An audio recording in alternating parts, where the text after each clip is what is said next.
Before we get started with the video today, I want to say that it's brought to you by Skillshare. Are you ready to embark on an inspiring journey of discovery? Well, meet Skillshare, the online learning community that's all about inspiring creativity and turning your dreams into reality. Skillshare has thousands of classes that are perfect for creative minds like yours. Whether you're a beginner or a pro, there's something for everyone. Want to dip your toes into watercolor painting? Done! Want to start your own creative business and make your passion your paycheck? Absolutely possible. Whether you're into illustration, graphic design, photography, or maybe even UI UX design, Skillshare has got you covered, but that's not all. There's so much more. I'm talking about creative writing, animation, fine arts, music production, film and video, marketing, productivity, freelance, entrepreneurship, web development, craft, and even social media. The list goes on. It's not just about the classes though, it's about the community. Skillshare connects teachers and members, giving you the inspiration and feedback you need to grow as a creator. And you know what I love the most? The learn by doing approach. After each class, you can create and share your projects with the community. It's a fantastic way to put your newfound skills to work. One class that I've enjoyed lately is Make AI Work For You, where I learned how to use AI to spark my creativity. With AI-powered tools like ChatGPT and Adobe Firefly, you'll overcome creative blocks and discover endless inspiration. And the best part is that you don't need to be an AI expert to get started. The teacher walks you through everything step by step. Don't miss out on the endless creativity at Skillshare. They're offering a 1-month free trial when you use my link below. That's right, unlock your creativity, learn something new with Skillshare's free trial. Don't miss out. The first 1,000 people to use that link will get a 1-month free trial. So what are you waiting for? Click it, get started, and now today's video. Films, books, TV series, and even video games have narrated and often celebrated the story of the Italo-American Mafia, a story of violence, oppression, corruption at all levels of society, which swings between the two extremes of turning Mafia dons into folk heroes and painting the entire Italo-American community as a criminal minority. Both extremes are, of course, far from reality, and the origins of the Mafia in the late 19th century are particularly complex and seldom covered, with narratives tending to focus on the period during Prohibition and up to the present day. But the Mafia was around almost half a century before Prohibition in the States. So how did they get their start, and who are the major players? Well, put on your cement shoes and let's dive in, shall we?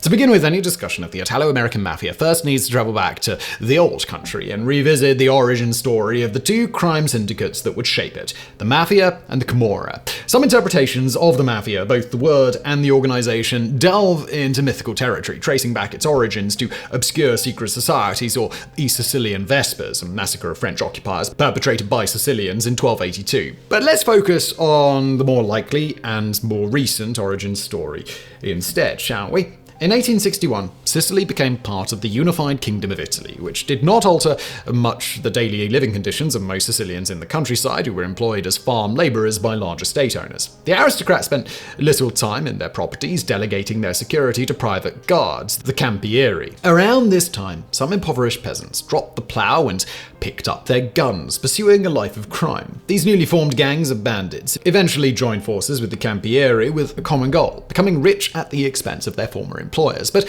unlike ordinary criminals, they seldom directly robbed the landowners for vast amounts of money.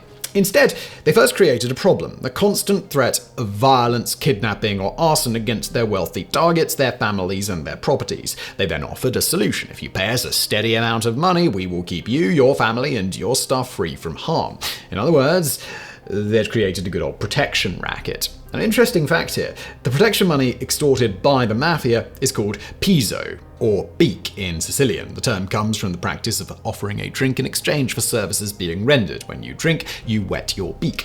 And by 1868, this criminal use of the word was already being reported. And speaking of words in the 1960s, the words mafia and mafioso were also in use, but their connotation to describe the members of a criminal organization only became widespread in 1863, thanks to the wildly popular play, The Mafioso of Vicaria. The origin and meaning of the word mafia is still debated today. Most interpretations agree that the word may have Arabic roots and that originally it meant a form of swagger or bravado. Otherwise, it may have derived from the Arabic words for meeting or exemption from the law. Whatever the case, there, in the mid and late 1860s, the mafia gangs, or cosche, grew in numbers and power, influencing, corrupting, penetrating, or even replacing state authority. For example, when Sicilian landowners benefited from a boom in demand for citrus fruit, they preferred preferred to rely on the services of the Mafia to protect their business. The largest and best organized gang to emerge in the period was the Brotherhood, formed in 1883 by the merger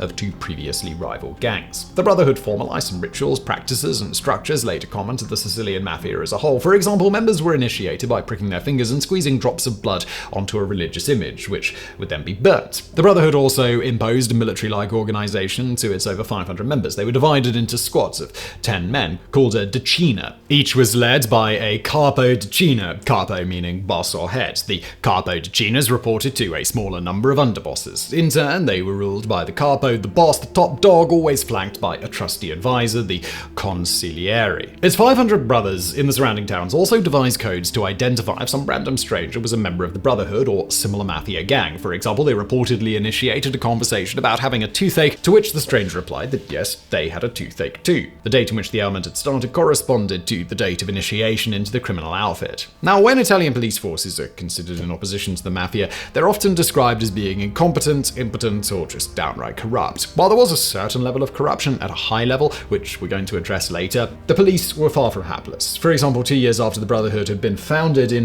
1885, 1/5 of its members had already been arrested and put on trial. The following year, Inspector Relonghi published the first comprehensive study on the Mafia and its factors and its manifestations, which contained a key insight into the mind of the mafioso. To quote, "He makes himself seem naive, stupidly attentive to what you are saying. He endures insults and slaps with patience. Then, the same evening, he shoots you." A notable case of such shenanigans was Marquis Emanuele Notarbartolo. In his capacity as director of the Bank of Sicily, the Marquis discovered that certain other members of the board of directors had ties to the Mafia, the most corrupt individual being Don Raphael Palizzolo, a member of parliament. Notarbartolo denounced the situation in 1889, but Palizzolo's friends in the Ministry of Commerce intercepted his reports and distributed them to the board of directors instead. As a result, the Marquis was forcibly retired in 1890. 3 years later, Notarbartolo discovered that the Bank of Sicily was involved in a massive fraudulent operation, but before he could report it, he was stabbed to death on a train to Palermo on February 1st, 1993. The investigation into his death was led by Palermo's chief of police, Armando Sangiorgi. In 1902, he finally succeeded in bringing to trial Don Palizzolo and one Giuseppe Fontana as instigator and executor of the murder, respectively. Chief Sangiorgi gathered 503 witnesses to testify against them, and both culprits were found guilty. But 6 months later, the sentence was overturned. Don Palizzolo returned to Palermo, while Fontana emigrated to New York to resume his life of crime. On this note, Sicily was one of the chief exporters of Italian nationals to the US, alongside the region of Campania and its capital, Naples. These areas could boast their local equivalent of the Mafia, which may be less known, but is by no means less vicious, the Camorra. Its origins are likewise murky and disputed. The first Camorra gangs may have originated from bands of Sardinian mercenaries back in the 16th century, or they may have originated in the 1810s when small groups of robbers and pimps started taking on a more formal, hierarchical structure. As for the name, the word Camorra may be the contraction of a phrase meaning boss of the Mora, where the Mora was a popular street game. Whatever the case, sometime before the 1820s, the term Camorra came to indicate the act of extortion and later the organization itself. And by the way, when we use the term organization, we do so in a very loose way. Unlike the Sicilian Mafia, in fact, the Neapolitan Camorra has always been a decentralized body with multiple clans elbowing for influence and power, sometimes in the constrained environments of a single neighborhood. The Camorristi and Mafioso, however, had much in common. A business model initially centered around extortion, which later branched out into illegal smuggling and trafficking and the use of initiation rituals. In the case of the Camorra, new members had to fight in a sort of codified duel, either with a knife or pistol, which left them with visible scars, a mark of honor and belonging. After 1861's unification, Italian police cracked down on the Camorra with the usual setbacks caused by political corruption experienced in Sicily. But local officers did score many successes too, as alluded to, causing many prominent bosses to flee Naples and relocate to the United States. Across the Atlantic, members of the Mafia and the Camorra initially engaged in bitter feuds before gradually joining forces into what would be called the American Mafia. Now this brings us to the New World. In 1880 alone, more than 12,000 Italians were recorded entering the US. 10 years later, that number had more than quadrupled. And between 1903 and 1915, an annual average of 200,000 Italians resettled in the States. Most of these immigrants came from southern Italy and Sicily and tended to settle in the various Little Italies mushrooming in New York, Philadelphia, Chicago, and New Orleans, among others. The majority of the newcomers were, of course, honest and hardworking people in search of a new life for themselves and potentially for their families. But, as alluded to, amongst them lurked the proverbial rotten apples, mafioso and camorristi on the run from the Italian police. These ne'er-do-wells were in pursuit of new markets to export their chief paradoxical product, the threat of violence, followed by the offer of protection against said violence. Even those who were not wanted by the law because they had already served their sentence had very good reasons to pack up and move to the eastern seaboard. You see, even when released from prison, mafioso were put under a strict special surveillance by Italian authorities, which forbade them from hanging out late at night and having a drink with their pals. Now, you might wonder how such individuals with criminal histories could immigrate away so easily. Well, often those same authorities were complicit in favoring the export of criminal gangs, being all too happy to get rid of these undesirables, including the Italian authorities sometimes providing these individuals with false papers to help them with their relocation to anywhere else except for Italy. As for the first official records of those individuals' criminal activities in the United States, in 1878, the San Francisco Examiner reported about an extortion racket operated by a gang of Sicilians calling themselves La Mafia. San Francisco police eventually arrested 4 of these mafioso who had made a killing, literally and figuratively, preying on other fellow Italians. This was a common aspect of the early Italo-American mafia. They often chose their targets amongst Italian business owners who were already acquainted with the harsh rules of the Piso game. The next big case encountered by American law enforcement took place in 1881 when New Orleans detective David C. Hennessy was investigating a recent string of murders. Over the course of his investigation, Hennessy busted a gang of 75 Sicilians who specialized in kidnapping and extortion and arrested their leader, Juan Giuseppe Esposito. This gentleman had fled Sicily after being involved in the kidnapping of a younger English banker, John Forrester Rose, and that's where he was returned after Detective Hennessy extradited him. The Italian judiciary thus thanked him profusely and slapped Esposito with a hefty sentence after being convicted of 18 murders. New Orleans, however, was not rid of the scourge. In 1888, Hennessy became chief of police, and like the legend he was, he continued to crack down on the local mafia, by then embroiled in a vicious turf war to control the waterfronts.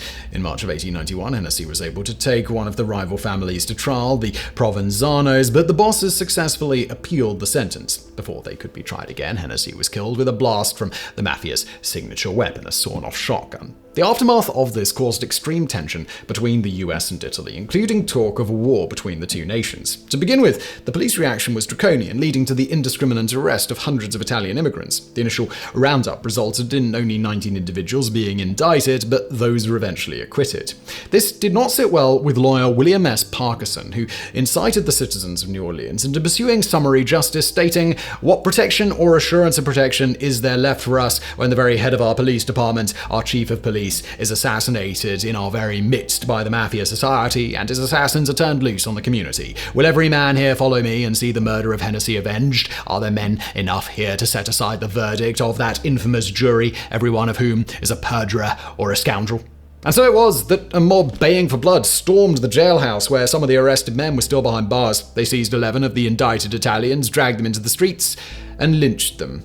At the time, Associated Press described the lynch mob as such, quote, "It was not an unruly midnight mob. It was simply a sullen, determined body of citizens who took into their own hands what justice had ignominiously failed to do." Future President Theodore Roosevelt was also unfazed by the violence, commenting in a private letter, "Personally, I think it's a rather good thing." These attitudes reflected the widespread discrimination towards Italian immigrants, particularly at the time, a stance which appalled the Italian government, resulting in Italy breaking off diplomatic relations with the United States and putting a naval squadron on alert. As noted, there were even talks of actual war erupting. And today, while you might imagine the Italian Navy threatening the US Navy to be a bit laughable, back then American naval personnel numbered just 9,247 officers and sailors after many years of downsizing. Diffusing the situation, President Benjamin Harrison ultimately condemned the acts of the New Orleans lynch mob and did various things to help smooth things over. For example, in April of 1892, he offered to pay an indemnity to the relatives of the victims. He further supported Congress in passing a resolution to institute a new holiday on October the 12th, which became a staple celebration for Italian communities, though arguably the most controversial American holiday today, Columbus Day. This crisis obviously did nothing to stem the tide of criminal gangs crossing the pond. In 1901, Sicilian communities in New York saw the arrival of the most powerful mafioso to land in Little Italy yet, one Don Vito Casciofero. Don Vito is credited for first bringing to the US the concept of peso, but as we have learned, protection rackets have been in fashion since at least 1878. But his arrival coincides with the emergence of what appeared to be a sinister secret society, particularly active in that kind of business, the Mano Nera, the Black Hands, or at least that's how the press depicted it. To clarify, gangsters who practiced extortion presented themselves as being members of this Black Hand society, but in actuality, there was never such a secret society with a well-defined set of members. Any mafia or Camorra gang or even individual entrepreneurs could appropriate the Black Hand branding to intimidate their victims. We could define it as both a method of extortion or as a catch-all term encompassing all Italo-American criminals involved in the extortion business. One of the first recorded cases concerning Black Hand letters involved a Brooklyn contractor, one Mr. Cappiello. On August 3, 1903, he received a message stating, "If you don't meet us at 72nd Street and 13th Avenue, Brooklyn, tomorrow afternoon, your house will be dynamited and your family killed. The same fate awaits you in the event of your betraying our purposes to the police. Signed, the Black Hand." Cappiello must have filed it to spam because 2 days later he received a follow-up letter. "You did not meet us as ordered in our first letter. If you still refuse to accede to our terms but wish to preserve the lives of your family, you can do so by sacrificing your own life. Walk in 16th Avenue near 7th Avenue between the hours of 4 and 5 tonight.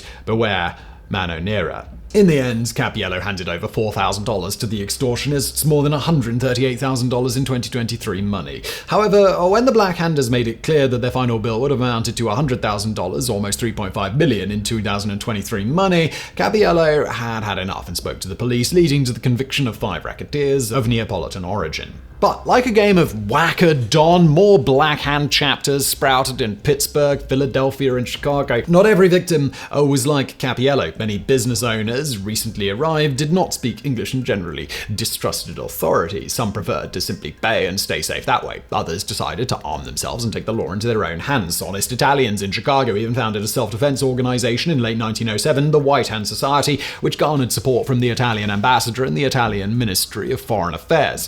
The White Hand declared war without truce, war without quarter against the Black Hand mafioso. For example, on December 9, 1907, White Handers engaged the Black Handers in a shootout in Pittsburgh, and in January 1908, the Chicago White Hand president, Mr. Vellini, was able to declare that they had driven out of town 10 of the worst mafioso. But the Black Handers would not yield, and on February the 28th, Vellini received a death sentence. The Supreme Council of the Black Handers voted that you must die. You have not heeded our warnings in the past, but you must heed this. Your killing has been assigned, and the man waits for you. That said, in the end, Vellini was not killed, but White Hand supporters ultimately felt theirs was a losing battle against an ever-growing criminal menace. They did not raise the white flag, however, but simply decided it was time to rely on established authorities. And this brings us to the so-called First Families. The first large-scale police efforts against the Mafia were intertwined with the emergence of what would be the first large-scale family to sink its claws into American society, the Morello gang, also known as Lupo Morello. The gang originated back in Corleone in Sicily, with Giuseppe Morello known as Clutch Hand due to his one-fingered hand which looked like a claw. Wanted for murder and counterfeiting, Morello fled to East Harlem, New York in 1893. In the late 1890s, his half-sister married a delightful gentleman called Ignazio Saietta, a violent extortionist known as Lupo the Wolf. Morello recruited Lupo as his underboss and completed the roster of his gang with his 3 half-brothers, Vincent, Nick, and Artichoke King. The Morello gang joined forces with the aforementioned Don Vito and set up a counterfeiting ring which smuggled in $5 bills printed in Sicily. In 1903, one Benedetto Madonia, in charge of distributing the fake bills across the United States, was suspected by Clutch Hand of pocketing the earnings of the gang. And, well, what do you know it, sometime later, the corpse of an unknown man stabbed 17 times was found in a barrel near Little Italy on Manhattan's Lower East Side. His head had been almost cut off and his dangly man bits had been stuffed into his mouth. The NYPD put on the case their first ever detective of Italian origin, Giuseppe Joe Petrosino. Petrosino believed that he had seen the victim at the trial of a convicted counterfeiter, and so went to interview the guy in Sing Sing prison. The counterfeiter recognized the victim, and it was his brother-in-law, and his name was, as you may have guessed, Benedetto Madania, the man who had the audacity to allegedly steal from Clutch Hands. Shortly before being murdered, Madonia had visited his brother-in-law in Sing Sing alongside another enforcer known as the Ox. During the visit, Madonia was carrying, as usual, his distinctive pocket watch. Petrosino then noticed that the corpse showed no signs of a pocket watch, so he grilled all the pawn shops in Manhattan looking for it, until he struck gold when he discovered that the watch had recently been pawned off by a guy who matched the description of the Ox. And so it was that Petrosino and his officers tracked down the Ox in a saloon in Prince Street, but the questioning was cut short when the beefy enforcer attacked them with a knife, though Petrosino's squad of Italian police officers ultimately managed to knock the Ox to the ground, arrest him, and brought him to trial. As a strong man on the Morello's payroll, he was the likely culprit, but the case collapsed when the family of Madonia, the victim, refused to testify against him, likely due to intimidation. However, Officer Joe Petrosino felt he was clearly on the right track, as when the investigation started, one of the leading members of the Morello gang, Don Vito Cassio Ferro, left New York, fleeing to New Orleans and then back to Sicily. Morello and his brother-in-law, Lupo the Wolf, continued with their operations for a handful of years, but the US Secret Service, in charge of tracking down counterfeiters, was hot on their tracks, and in 1909 they busted the Morello gang, sentencing both the boss and underboss to 30 years. And the Wolf was paroled in 1920, perfect timing to benefit from Prohibition. But what of the cop who had almost succeeded in busting the gang as early as 1903? If there's a life story worthy of a movie, it should be his. Detective Sergeant Joe Petrosino had risen from humble origins, first working for New York City administration as a sanitation worker, but after fulfilling his dream of joining the police department, he rose through the ranks, becoming the head of the NYPD's Italian Squadron, an outfit championed by Teddy Roosevelt himself. Besides his sleuthing and the notorious Barrel murder case, Petrosino enjoyed several successes in his career. As early as 1902, he had arrested one Enrico Alfano, dubbed Generalissimo of the Camorra, following which the press hailed him as the Italian Sherlock Holmes. Apparently, following that arrest, the Black Hand had condemned Petrosino to death. Later, in 1908, following a bombing campaign against Italian-owned banks, Petrosino's squad arrested the Black Hand's principal bomb maker and raided a saloon on East 11th Street, which served as headquarters. That same year, New York was visited by an Italian policeman, someone we've already met, Don Rafael Palazzolo, the corrupt MP, as previously mentioned, tried for the assassination of Marquis Notarbartolo. Palazzolo was welcomed by the Italian community and hailed as an enemy of the Black Hands. Petrosino, however, saw through his BS and shadowed him closely during his visit. Petrosino's presence apparently prevented Palazzolo from conducting some shady business. The upset politician, upon leaving New York, shouted at the police officer, "If you ever come to Palermo, God help you." The Italo-American detective indeed was planning a trip to Palermo. His belief was that the only way to defeat the Mafia was to destroy it at the source, and so he organized what was supposed to be a secret mission to Sicily. And so it was that Joe Petrosino arrived in Palermo via steamer on February the 29th, 1909. To his horror, however, he discovered that the New York Times had published a story about his covert operation, and the article had been picked up and translated by the Italian press. His face was now on the papers, and every mafioso and their dog knew that a top cop from New York was in town and on their case, and they all knew what he looked like. To maintain a level of anonymity, Petrosino checked into a hotel under an assumed name and arranged a secret meeting with the US consul, William H. Bishop. Next, Petrosino set to work searching criminal records at Palermo's Palace of Justice. A few days later, on March the 11th, a detective recorded in his journal, "Have already met criminals who recognize me from New York. I'm on dangerous ground." The next day, he wrote down a name that you should all be familiar with by now, Don Vito Cassio Ferro, the Mafia top cat who had partnered with the Morello gang. That very evening, March the 12th, 1909, Petrosino dined in a Palermo cafe before heading out to Piazza Marina, a square in the city center. Minutes later, two assassins approached the Italian Sherlock Holmes and shot him.